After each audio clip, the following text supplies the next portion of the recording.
Adelante, Georg, estamos en vivo. Muy buenas noches, estimados espectadores, estimados amigos del programa de participación política indígena de la Fundación Konrad Adenauer. Agradecemos su presencia en esta noche para este quinto diálogo PPI. Este quinto diálogo tiene por tema el estado de situación de la salud y los derechos de los pueblos indígenas de la Amazonía.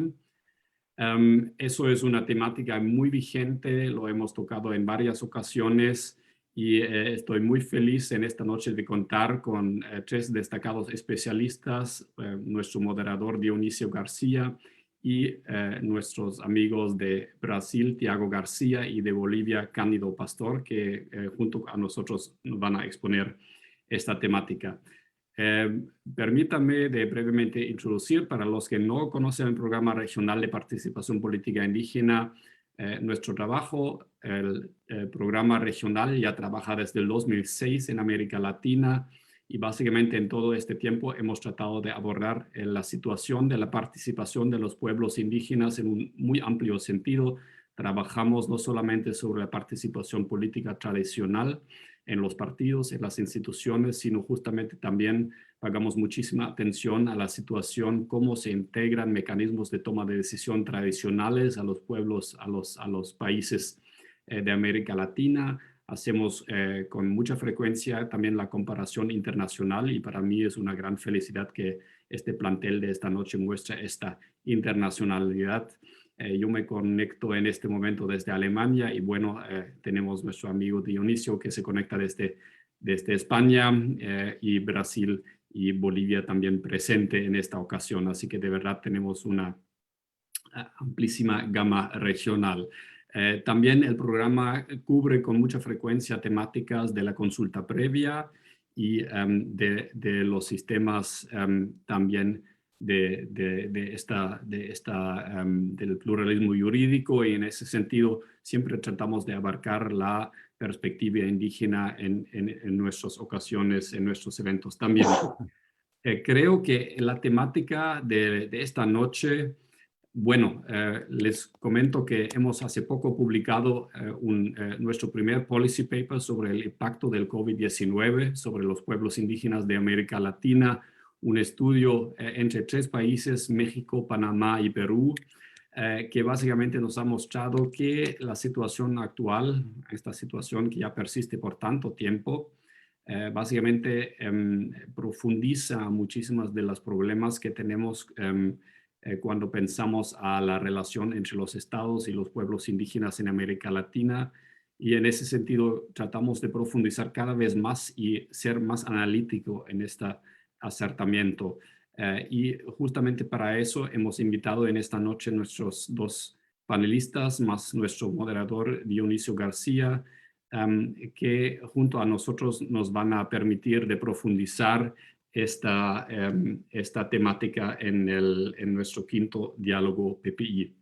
Así que para nosotros es una gran alegría de poder darles la bienvenida a todos ustedes en Facebook Live y aquí en el Zoom, de escuchar estas exposiciones. Me van a permitir que yo presente en este momento los tres participantes. Okay. Primero es nuestro moderador Dionisio García. Él es miembro y funcionario del Partido Popular de España y un gran amigo de las temáticas indígenas y justamente de nuestro programa regional de participación política indígena. Él no solamente ha sido senador por Zamora por muchos años, un municipio que se encuentra cerca de la frontera con Portugal, como he aprendido ahora, sino también tiene una larga trayectoria como alcalde, que también es muy a destacar. Se dice que la política crece en lo municipal y en ese sentido creo que es válido de mencionar eso. Él es impulsor de muchos proyectos de la cooperación internacional en América Latina, en varios países, y también es experto en proyectos de desarrollo de las comunidades indígenas de la selva central de Perú. Él ha sido además observador electoral internacional en una multitud de países de América Latina. Muchas gracias, estimado Dionisio, de estar en esta noche con nosotros como moderador de este panel.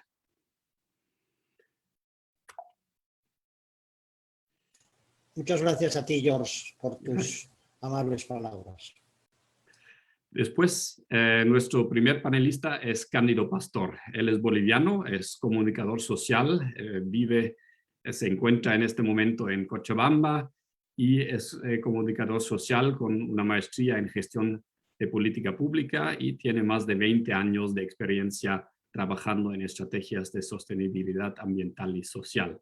Su enfoque ha sido la inclusión de los pueblos indígenas en los desafíos y beneficios de la conservación de la biodiversidad y especialmente nos va a hablar sobre la situación del cambio climático y la situación del medio ambiente y los derechos indígenas en esta situación. Tiene una amplia experiencia en la creación de pequeños negocios de género, derechos indígenas, incentivos para la conservación, mecanismos financieros y soluciones basados en la naturaleza ante el cambio climático. Muchas gracias, Cándido, por estar con nosotros. Y nuestro segundo panelista en esta noche es también un amigo de larga data del programa PPI. Estamos en esta noche con Tiago García, brasileño. Muchas gracias de hablar castellano con nosotros, estimado Tiago. Tiago García tiene un doctorado en Ciencias Sociales por el Centro de Investigaciones y Posgrados de las Américas de la Universidad de Brasilia. Él fue indigenista especializado en la Fundación Nacional de las Indígenas del Brasil, FUNAI, del 2009 al 2019. Actualmente se desempeña como consultor en emergencias migratorias e investigador asociado del Laboratorio de Estudios e Investigaciones sobre Movimientos Indígenas, Políticas Indígenas e Indigenismo, y también del Laboratorio y Grupo de Estudio de Relaciones Interétnicas, ambas instituciones de la Universidad de Brasilia. Muchísimas gracias, estimado Tiago, de estar con nosotros en esta noche. Bueno, esta tarde para América Latina. Me van a disculpar que estoy desde una perspectiva europea hablando en este momento. En ese sentido, muchísimas gracias a todos ustedes. También quiero agradecer mucho a Bernardo Ponce de nuestra Fundación Konrad Adenauer y por su labor de organización en esta noche y, bueno, básicamente a los tres participantes y a todos ustedes, nuestros espectadores en las redes sociales. Les quiero agradecer mucho su interés en esta noche y con esto ya quiero ceder la palabra a Dionisio García para que justamente modere nuestra mesa de anoche. Muchas gracias, estimado Dionisio. Muy buenas tardes a todos los que nos siguen desde América y buenas tardes, ya casi noches, a los que nos siguen desde Europa. Muchísimas gracias a ti, amigo George, por esas amables palabras con que has introducido a mi persona. Muchísimas gracias a la Fundación Konrad Adenauer por, en fin, darme la oportunidad ya desde hace bastante tiempo de colaborar en las actividades que ahora tenemos que realizar por estos métodos porque la pandemia nos impide hacerlas personalmente, que me han servido a mí en lo personal para enriquecer pues, mi conocimiento a través de este programa de participación política indígena de la realidad y de las dificultades de las comunidades indígenas. Y en particular quiero agradecerle a la Konrad que haya tenido el acierto de abrir este conversatorio sobre las comunidades indígenas de la Amazonía. Quizá pues, les pueda sorprender que un político o expolítico, en este caso español, tenga tanto interés por la Amazonía, ¿no? Por las comunidades indígenas que viven allá. Utilizaré un par de minutos o más para explicarles por qué es esto, ¿no? Hace como 15 años conocí a la líder de entonces de los Asháninkas de la selva central del Perú, una mujer brillantísima, con una historia dantesca de dificultades que había sabido sobreponerse a todo ello y que había conseguido trasladar a la opinión pública, primero del Perú y después mundial, quiénes son los asánincas, que es la etnia más numerosa de las amazónicas, de los indígenas amazónicos, quiénes son, qué problemas tienen, qué es lo que desean. Porque ya me di cuenta pronto de que la inmensa mayoría de la población, en este caso peruana, pero latinoamericana en general, no conocen los indígenas que viven dentro de su propio país, sobre todo en las zonas de la selva amazónica.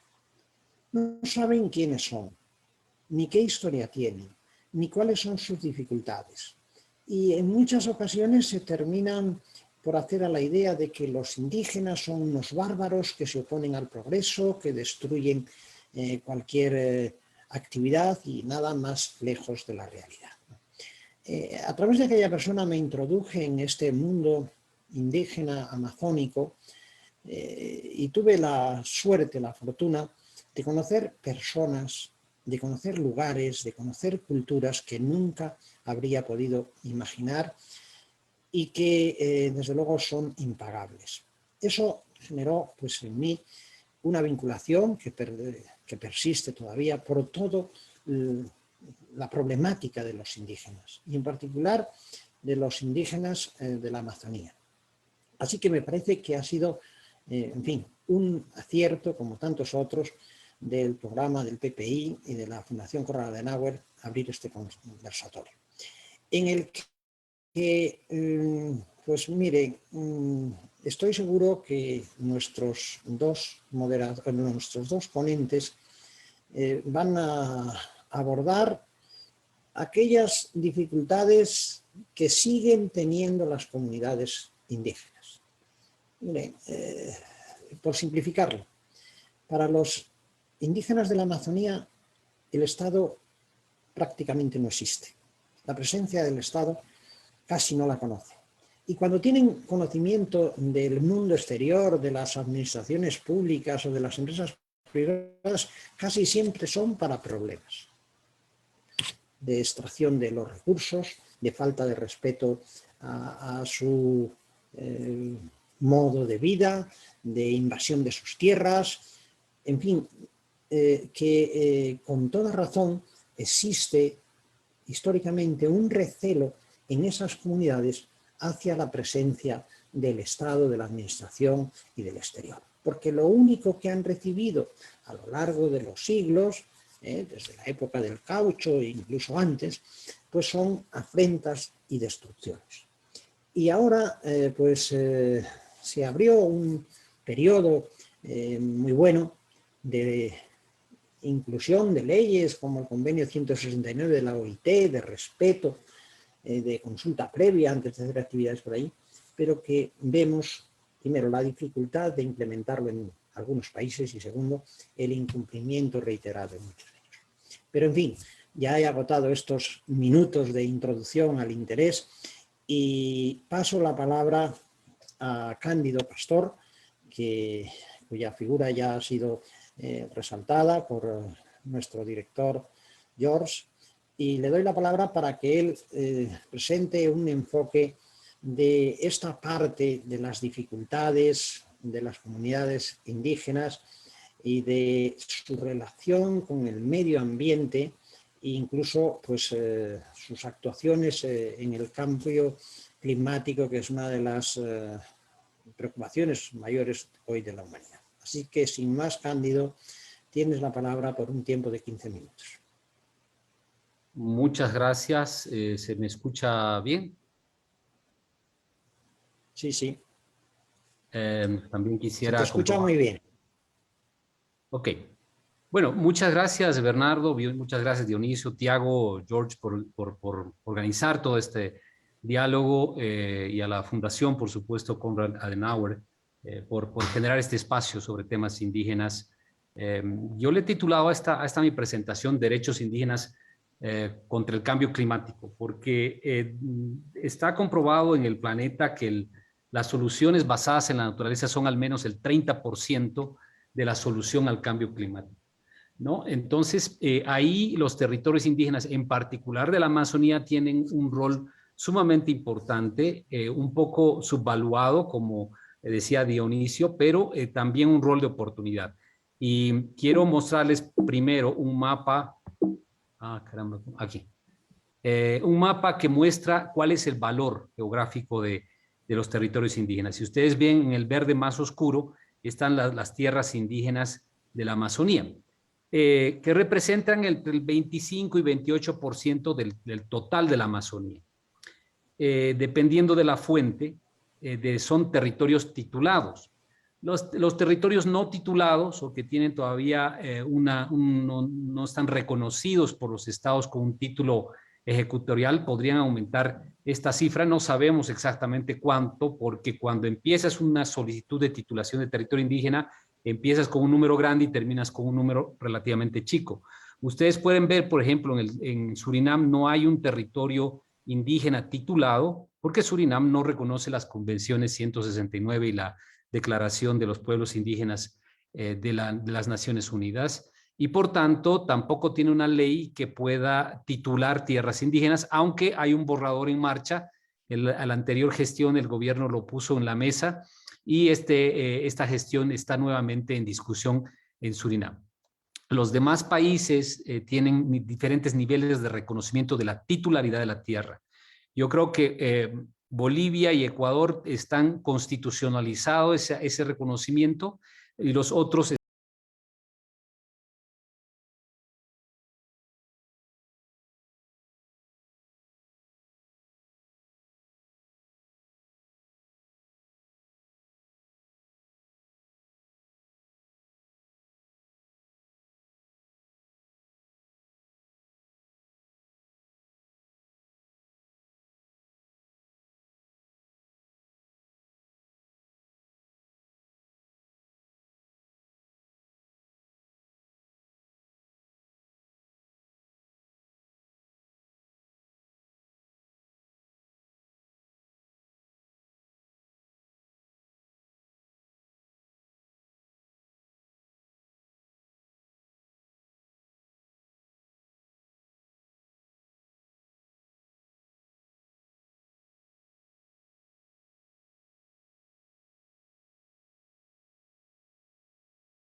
gripe e tudo isso que os ocidentais têm por tempo de conviver com essas doenças, os indígenas não têm. Então, o impacto de COVID parece ser muito mais profundo sobre eles, justamente por seu perfil epidemiológico.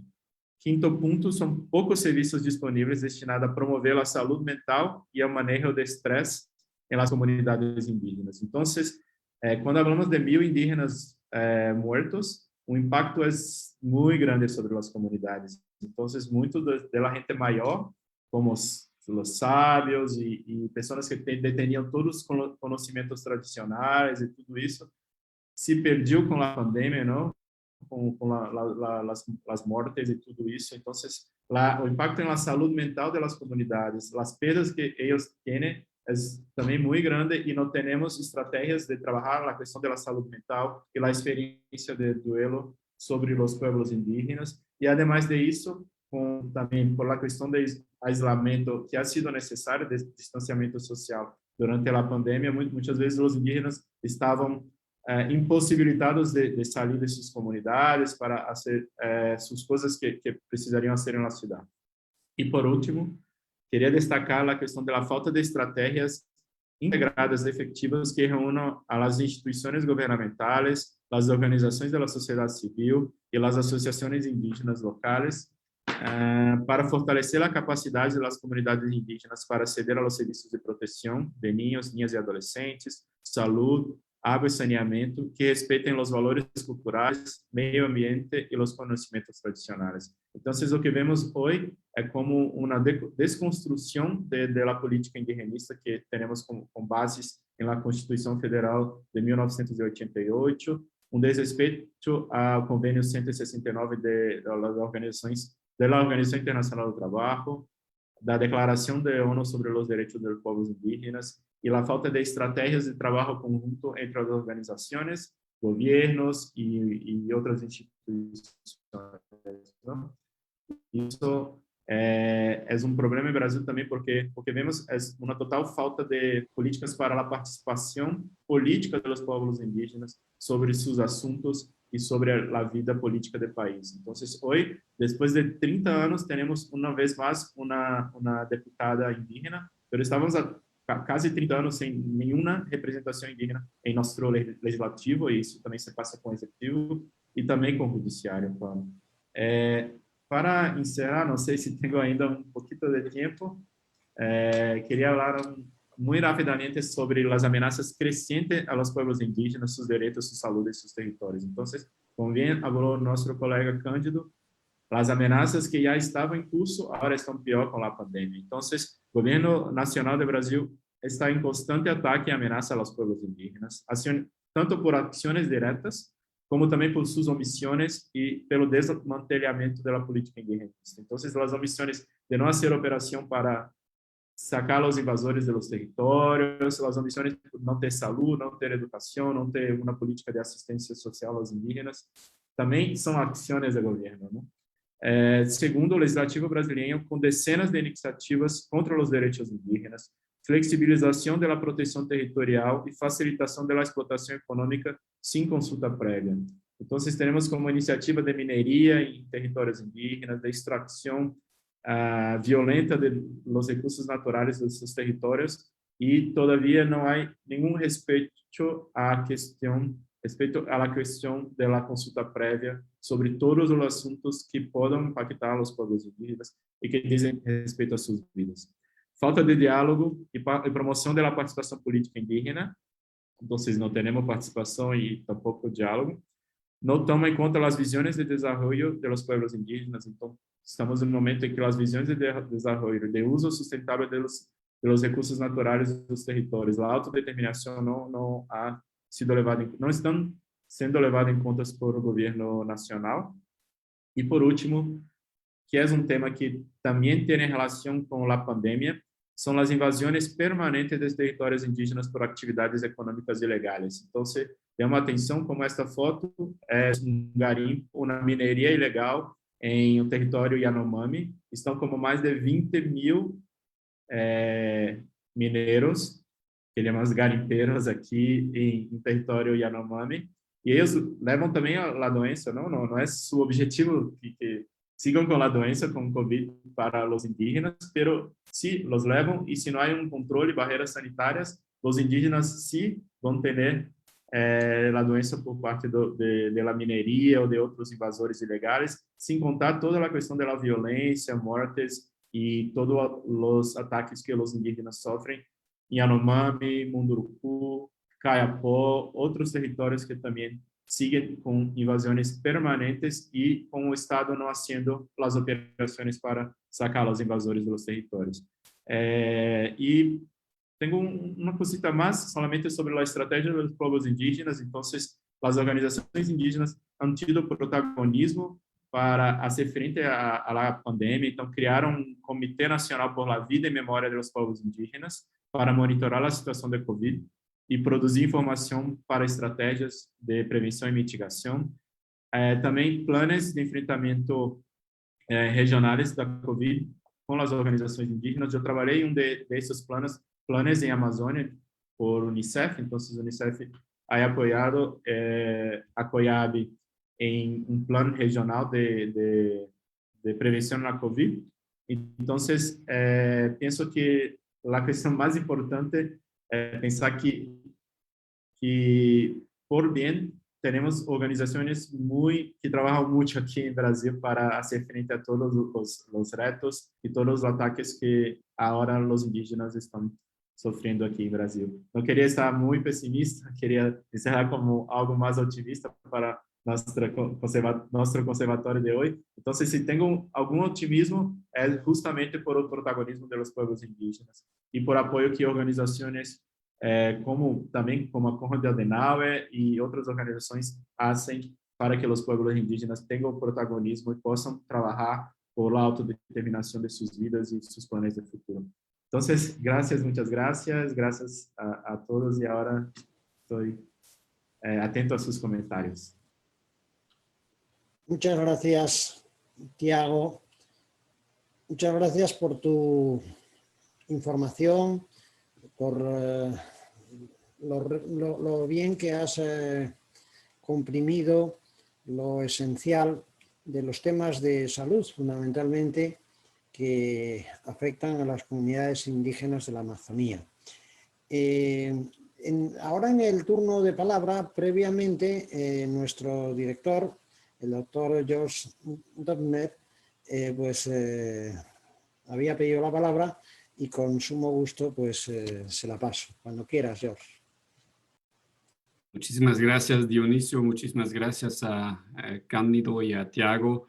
Bueno, una consulta muy breve, digamos, creo que a lo mejor está para los tres o para uno de los tres.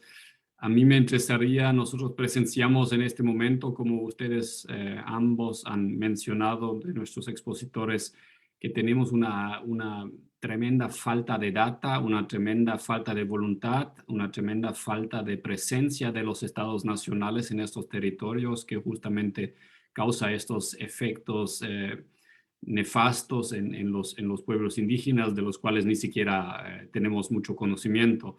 Así que yo me pregunto un poquito, ¿dónde ven ustedes mecanismos a nivel nacional, digamos, de cambiar esta situación, de esta eclatante falta de voluntad política? Y también si nos pueden comentar sobre posibles mecanismos a nivel internacional, digamos, para ejercer cierta presión para que no solamente en este caso del COVID, sino, bueno, esto solamente es un síntoma, en mi opinión, pero para básicamente, digamos, poder ejercer mayor influencia sobre los estados nacionales para que justamente, digamos, haya este reconocimiento, haya datos, haya más investigación y al final del día, digamos, haya una cierta presencia de manera interculturalmente mesurada en estas zonas. No sé qué opinan, me interesaría mucho. Gracias. Muchas gracias, George. No sé quién quiere dar su opinión. Cándido, tal vez. Claro, con gusto. Mira, yo creo que los estados han sido muy sistemáticos en desconocer la presencia de los pueblos indígenas, ¿no? Y creo que las organizaciones de la sociedad civil en Brasil, en Perú, en Ecuador, en todos los países, tienen un rol en levantar información, en monitorear lo que pasa. Las organizaciones de la sociedad civil, digo, ONGs, individuos, academia, que ha estado siempre generando información interesante, valedera y reconocida. Y yo creo que ese es pero también con un grave defecto, en mi opinión, ¿no? Todos actúan en su red de círculo o en sí mismas y no tienen una integración, digamos, de conjunto. Creo que ahí hay un nicho donde hay que explorar, por eso es que gustoso acepté la invitación de Bernardo de conectar cosas entre las organizaciones de la sociedad civil. Ahora, desde mi ángulo, en términos de las presiones, y estoy de acuerdo que lo que está pasando con el COVID está acentuando prácticas extractivistas de una economía basada no en la transformación y en la inteligencia de los mercados, sino en la provisión de commodities al mundo internacional. Pero donde nosotros trabajamos desde la perspectiva, digamos, de este lado del planeta, es en regular las presiones al bosque, a los pueblos indígenas, a la vulneración de los derechos. Pero creo que también hay que ver la cosa desde el mercado de consumo, ¿no? Si ustedes se dan cuenta, las presiones al bosque vienen por soya, minería, ganadería, y esto es un commodity que se va a Europa y Estados Unidos. En Europa, Francia está trabajando de manera muy interesante en una ley de producción con baja deforestación. Creo que ahí es donde hay que trabajar, y en Estados Unidos también, porque la soya, el principal comprador de la soya en el planeta está en el norte, es decir, en Estados Unidos y Europa en su conjunto. Y por otro lado, más difícil, pero necesario trabajar con los consumidores en China, que la curva de consumo está creciendo en China, la clase media está creciendo y la presión a los recursos está aumentando. De hecho, la mayoría de los territorios donde trabajamos tienen presión por vida silvestre y ganadería del mercado chino, que se ha incrementado exponencialmente en los últimos 5 o 6 años. Por lo menos esos puntos yo creo que son algo que hay que explorar. Muchas gracias, Cándido. No sé, Tiago, si quieres hacer algún comentario. Para concordar con mi colega Cândido, porque la presión sobre los territorios indígenas es una presión económica, esencialmente, ¿no? Entonces, es la minería de oro, la cuestión de la madera noble que se va a Europa o Estados Unidos, la cuestión de la soya, especialmente en las bordas del Amazonas, en el estado de Mato Grosso, Pará y Rondônia, la soya está subiendo, y también la cuestión de la carne. Y todos esos productos, esencialmente, son productos de exportación. Entonces, tenemos que también pensar la cuestión del mercado de consumo y hablar que isso está sendo produzido sobre os territórios indígenas, sobre as vidas de los indígenas, ¿no? Isso para mim é essencial. E a segunda questão é de dados, como Jorge falou para nós outros, se o governo do Brasil ha intentado durante esse todo ano cambiar a sistematização de dados para que não podíamos visualizar a gravidade da pandemia. Por exemplo, se te vas la página, sitio de gobierno, primero dato que tem son como recuperados, como personas que han tido COVID y no murieron. Pero ese dato no es importante, porque si no, Nueva Zelanda está malo con la COVID, ¿no? Porque no hay recuperados.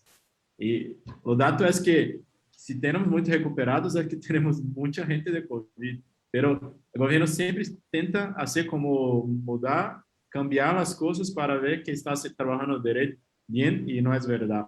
Entonces, la iniciativa de los indígenas de tener un comité nacional por la verdad y por la vida de los pueblos indígenas, y ellos hacen la sistematización de datos, con datos oficiales y también con datos de las organizaciones indígenas locales y regionales. Esta iniciativa para mí es fantástica. Entonces, si podemos apoyar una iniciativa, por ejemplo, es el comité de las organizaciones indígenas, sí, y trabajar junto con, como bien dice Cândido, con universidades, con la sociedad civil. Si no podemos confiar en el gobierno, tenemos que hacer nosotros. Entonces, así yo pienso.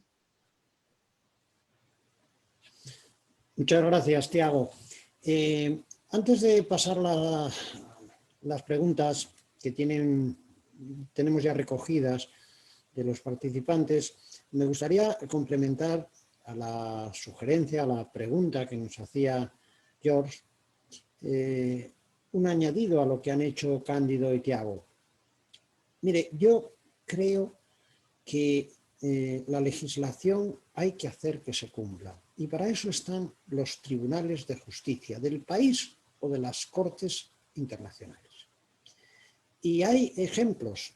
La indígena de la que yo les hablaba al principio, Ruth Buendía, se hizo conocida en todo el mundo porque paralizó un proyecto que ya estaba adjudicado por el gobierno de la nación, del Perú, el segundo gobierno del difunto Alan García.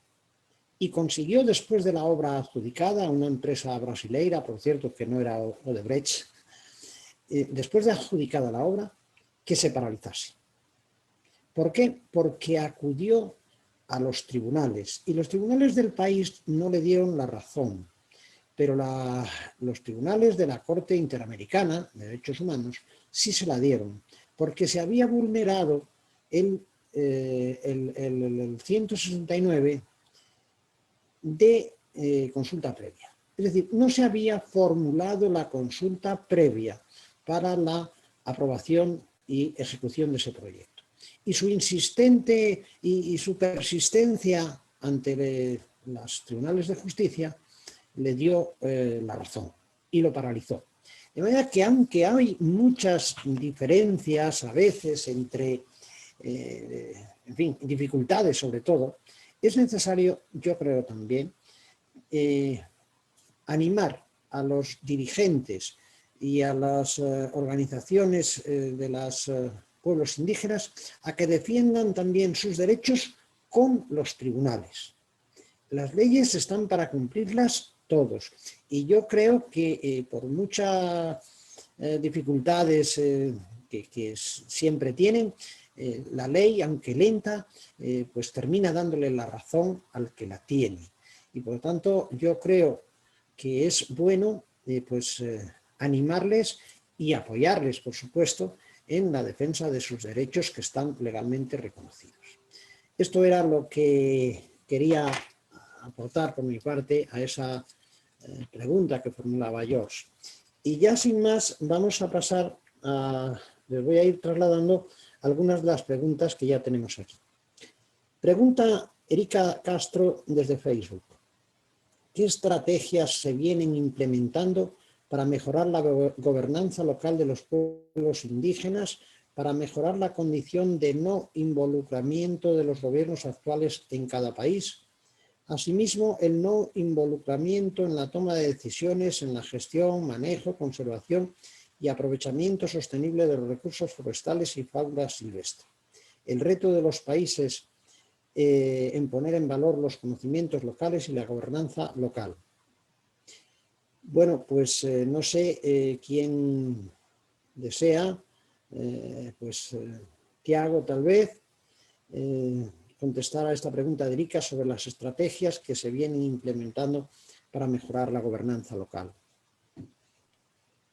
Sí, é um pouco difícil responder por la realidad de Brasil hoy, ¿no? Entonces, pienso que después de la Constitución de 1988 y también el Convenio 169, empezamos a construir algunas estrategias e alguns mecanismos de diálogo e de participação social e participação cidadã em Brasil, especialmente em governo de Lula, de Luiz Inácio Lula da Silva, desde 2006. Se começou a ter como um sistema de participação social, e avançamos muito, não só para os indígenas, mas para outras comunidades tradicionais e também para outras populações, não? Como conselhos de direitos, conselho de la gente LGBT, conselhos para a igualdade racial e tudo isso. E que passa que com o novo governo han sido desmantelados todos os mecanismos estatales, nacional, de participação política e de participação social. y ahora tenemos que construir nuevas estrategias. Yo pienso que si no es posible con el gobierno, tenemos que tener nuevas estrategias. Entonces, pienso que el fortalecimiento de las organizaciones indígenas de bases, diálogos que se hacen desde la municipalidad, la participación política de indígenas, por ejemplo, en consejos municipais, né, como conselheiros, ou também como diputados e tudo isso. Então, para mim, estamos no momento, em verdade, de construir novas estratégias em Brasil e fazer as coisas para além do Estado, porque agora o Estado está cerrado. E, desafortunadamente, o Estado agora está cerrado para os povos indígenas e para todas as populações vulneráveis ou as minorias. Então, é necessário novas estratégias, eu penso assim. Si me permites... Gracias, Tiago. Cándido había pedido también complementar la respuesta. Cuando quieras. No, sí, definitivamente en la misma línea de Dionisio, ¿no? Yo creo que el elemento más importante, lo voy a llamar la institucionalización de las organizaciones indígenas. Esto es algo que hay que trabajar al mediano y largo plazo. Es decir, la institucionalización técnica, porque la capacidad política, como Dionisio decía, de interpelar al Estado, como la señora Buendía, existe en las organizaciones indígenas. Pero lo que no existe es la institucionalidad técnica y financiera. Solamente Colombia recibe transferencias del Estado a los pueblos indígenas de la Amazonía para su funcionamiento. Pero por lo demás son autofinanciados o las financia las organizaciones de la sociedad civil a través de proyectos esporádicos. Entonces, para el largo plazo, hay que trabajar, pienso yo, con organizaciones como la COICA, que representa el conjunto de las organizaciones indígenas amazónicas con sede en Ecuador, pero que representa a los 9 países, donde está la Amazonía y a los 500 pueblos que están afiliados. Organizaciones nacionales como AIDC, como COIAVE en Brasil, o como APA en Guyana, OIS en Surinam, etc. Este ángulo de la institucionalidad es una pregunta compleja de responder, pero yo creo que la institucionalidad es una respuesta clave para empezar a deshilar este gran ovillo de cómo lograr una sostenibilidad territorial de los pueblos a largo plazo. Gracias, Cándido. Tenemos una pregunta de Nicole Gamarra. Para ti, Cándido, si te parece que la podría complementar, si lo estima conveniente, Tiago después. ¿Cuál sería la propuesta frente a una consulta previa en el contexto actual de COVID? Porque según los organismos internacionales, el hacer una consulta virtual no es una opción. Entonces, dice Nicole, me pregunto, ¿cómo deberían hacerse las consultas en este contexto? ¿Hay ya ejemplos en la realidad de consultas efectivas en el contexto de COVID? Wow. Esa es una pregunta bien difícil de responder, pero te respondo con algunos ejemplos. Gracias por la pregunta. Mira, en la primera fase del COVID ha sido las comunidades indígenas se cierran, no admiten gente externa y hay procesos de consulta que estaban en marcha, ¿no? Y la respuesta ha sido hacerlo virtualmente, y eso pone en tela de juicio el valor de la asamblea. Yo no conozco un pueblo indígena que no tenga la mayor decisión en su asamblea comunal o territorial. Entonces, hacer esto virtualmente es casi imposible o bajar demasiado el estándar, ¿no? Pero en ese contexto se hizo. Se hizo consultas virtuales con el liderazgo, los mejores esfuerzos de consulta en línea no han llegado a un estándar de consulta previa. Eso es claro. Pero por lo menos la intención de compartir información es buena, y yo creo que como que la curva del contagio está declinando en los países en general, salvadas excepciones, creo que hay que regresar nomás a las prácticas de respetar la forma de consulta, de respetar la forma de protocolo de consulta, y si queremos hacer virtuales, sea en acuerdo, en un protocolo con pueblos indígenas bien definidos y aumentando la capacidad del Internet, y proveyendo recursos de datos, porque el problema que nosotros hemos tenido en el día a día es que, ok, hacemos consulta en línea, no tienen datos, la calidad del Internet es mala. Entonces, hay que resolver cosas para seguir trabajando en línea, porque no creo que regresemos al punto cero de grandes asambleas para la consulta previa tradicional.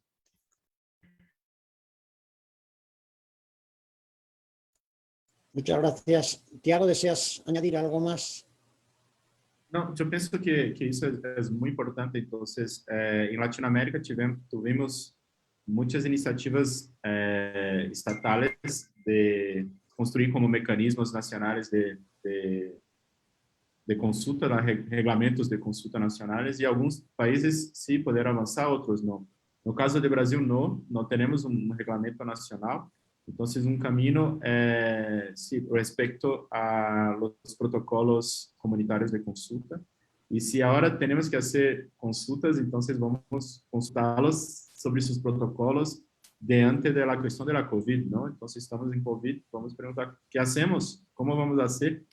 Y tenemos distintas realidades de los pueblos indígenas en Brasil, entonces, algunos es posible avanzar en consultas virtuales, otros no, pero no es porque no podemos hacer la consulta ahora que no es necesaria la consulta o que se puede seguir con la iniciativa. Eso para mí es un punto clave. Si no podemos hacer ahora, tenemos que esperar cuando podemos hacer y cómo podemos hacer.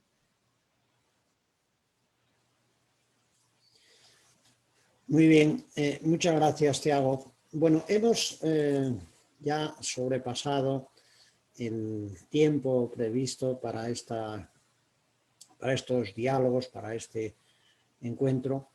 Y antes de trasladar la palabra a nuestro director, el doctor George Dubner, me gustaría dos cosas. Primero, agradecer las intervenciones de ambos ponentes, que además han sido muy disciplinados en el tiempo, lo cual favorece pues la acción del moderador. Esto no tiene nada que ver con la política, ustedes son disciplinadísimos, da gusto, no hay que llamarles la atención nunca. Y después sacar tres breves conclusiones del conjunto de las exposiciones, ¿no?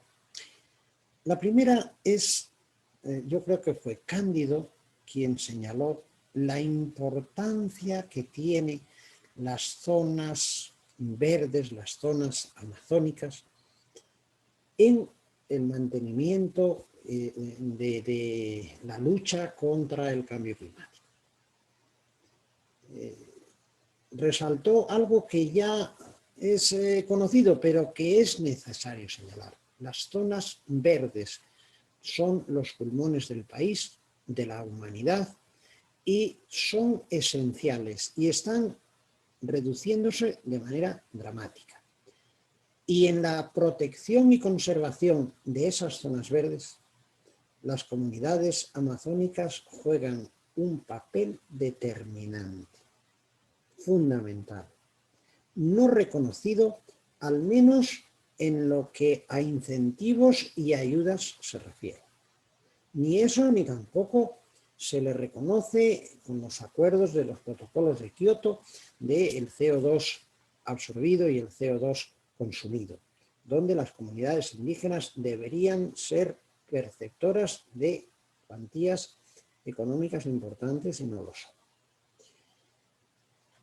Y también me parece interesante señalar que no existen en las administraciones públicas incentivos acordes para las buenas prácticas del manejo de la tierra y de los cultivos que vienen haciendo las comunidades indígenas desde hace muchos años, desde hace muchos siglos, y que se ha demostrado que son un elemento esencial para la conservación de esa naturaleza, pilar fundamental, como ya se ha dicho, de enfrentar el cambio climático. Y luego también pues me gustaría señalar que respecto al COVID, que es algo en lo que ha centrado más su intervención Tiago, se vienen acentuando las deficiencias que ya conocíamos hacia los pueblos indígenas. La carencia de un sistema elemental básico de postas de salud, la insuficiencia de los elementos imprescindibles del acceso a ellos, de higiénico, ya no digamos incluso vacunas, y el no reforzamiento de unos planes verdaderamente eficaces para ayudar a estas comunidades. Yo creo que con estas tres ideas, pues de una manera muy reducida y muy simplificada, podríamos, al menos por mi parte, señalar cuáles han sido las líneas básicas de las ponencias que nos han brillantemente expuestos tanto Tiago como Cándido. Así que por mi parte, nada más, solo reiterar las gracias a los ponentes, reiterar las gracias a la Fundación Konrad Adenauer, a todo su equipo del PPI en Bolivia, con Bernardo y todas las personas que colaboran en ello, y a su director, nuestro director, el doctor George Döpfner, a quien ya le cedo la palabra. Bueno, muchísimas gracias. Yo quiero agradecer a ustedes tres, básicamente, que nos han llevado a lo que nosotros queremos generar. No queremos solamente generar, digamos, un lamento, sino justamente queremos generar, digamos, una discusión sobre lo facticio. Y en este sentido, esto ha ayudado muchísimo los insumos que ustedes nos han dado sobre, básicamente, la toma de decisiones y sobre esta situación que vivimos en la Amazonía. Simplemente agradeciendo eso, que básicamente ustedes nos han ofrecido muchas propuestas y soluciones políticas que para nosotros como Fundación Política son de suma importancia y de sumo interés, y creo y ojalá que eso también ha sido el insumo del cual se pudieron beneficiar nuestros videntes, nuestros presentes en esta ocasión. Así simplemente esto, agradecerles mucho por este interesantísimo panel y nos veremos pronto por estas vías. Y a todos nuestros espectadores simplemente les quiero recomendar que sigan atentos a nuestros eventos en redes sociales y en todos nuestros canales en los cuales ustedes pueden ver la información aquí a mi lado, y de esta manera se pueden informar sobre nuestros próximos diálogos PPI. Muchísimas gracias, Dionisio, muchísimas gracias, Cándido, y a Tiago, y de verdad gracias por esta perspectiva regional e internacional que ustedes nos han brindado. Muchas gracias y hasta la próxima. Gracias, muy amables, un gusto de compartir estas palabras con ustedes. Gracias.